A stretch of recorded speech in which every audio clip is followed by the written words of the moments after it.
2 Kings chapter 8. Elisha and the Shunammite woman. Now Elisha had said to the woman whose son he had restored to life, "Move away, you and your household, and stay wherever you can, because Adonai has called for a famine, and it will be on the land for 7 years." The woman acted at once and did as the man of God had said. She went with her household and stayed in the land of the Pelishtim for 7 years. At the end of 7 years the woman returned from the land of the Pelishtim and sought an audience with the king to claim her house and land.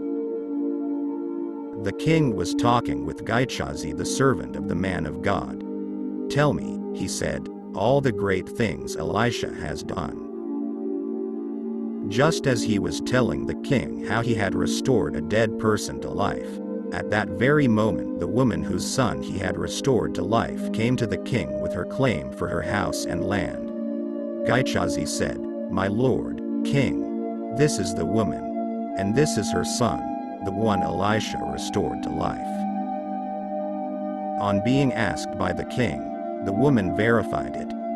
At this, the king appointed a special officer and charged him, "Restore everything that belongs to her, including the income her fields have produced from the day she left them until now." Elisha and the king of Syria. Elisha went to Damascus. Ben-Hadad the king of Aram was ill, and he was told, "The man of God has come here." The king said to Hazael, "Take with you a gift. Go meet the man of God and consult Adonai through him. Ask if I will recover from this illness." Hazael went to meet him, taking with him a gift that included everything good Damascus had, 40 camel loads. He came, stood before him and said, "Your son Ben-Hadad king of Aram has sent me to you. He asks, will I recover from this illness?" Elisha answered, "Go and say to him, you will surely recover, even though Adonai has shown me that he will surely die." Then the man of God fixed his gaze on him for so long that Hazael became embarrassed. Finally Elisha began to cry. Hazael asked, "Why is my lord crying?" He answered, "Because I know the disasters you will bring on the people of Israel. You will set their fortresses on fire. You will kill their young men with the sword. You will dash their little ones to pieces and rip their pregnant women apart." Hazael said, "But what is your servant? Nothing but a dog. How could he do anything of such magnitude?" Elisha answered, "Adonai has shown me that you will be king over Aram."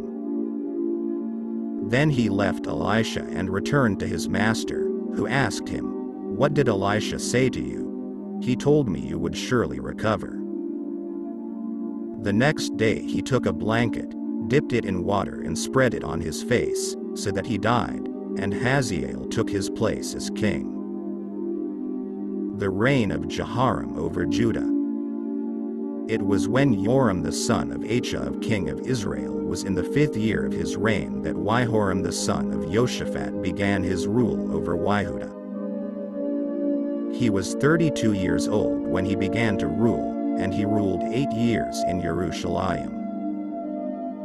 He lived after the example of the kings of Israel, as did the house of Ahaziah. Because he had married Ahaziah's daughter, he did what was evil from Adonai's perspective. However, Adonai was unwilling to destroy Judah because of his servant David, inasmuch as he had promised to give him and his children a lamp that would burn forever. During his time Edom revolted against Judah and set up its own king. In response, Joram crossed to Zair with all his chariots. At night he and his chariot commanders set out and attacked Edom who had surrounded him. Then the people fled to their tents. Nevertheless, since that day Edom has remained free of Judah's domination. Libnah revolted at the same time.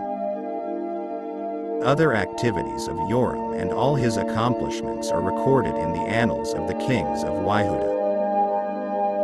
Joram slept with his ancestors and was buried with his ancestors in the city of David, and Ahaziah his son took his place as king. Ahaziah does evil. It was in the 12th year of Joram the son of Ahaziah king of Israel that Ahaziah the son of Jehoram king of Judah began his reign. Ahaziah was 22 years old when he began to rule, and he ruled for 1 year in Jerusalem. His mother's name was Athaliah, the daughter of Omri king of Israel. He lived after the example of the house of Ahaziah. He did what was evil from Adonai's perspective, as had the house of Ahaziah, for he was a son-in-law in the house of Ahaziah. The battle against Syria. With Joram the son of Ahaziah he went to war against Hazael king of Aram at Ramoth Gilead, and the Aramim wounded Joram.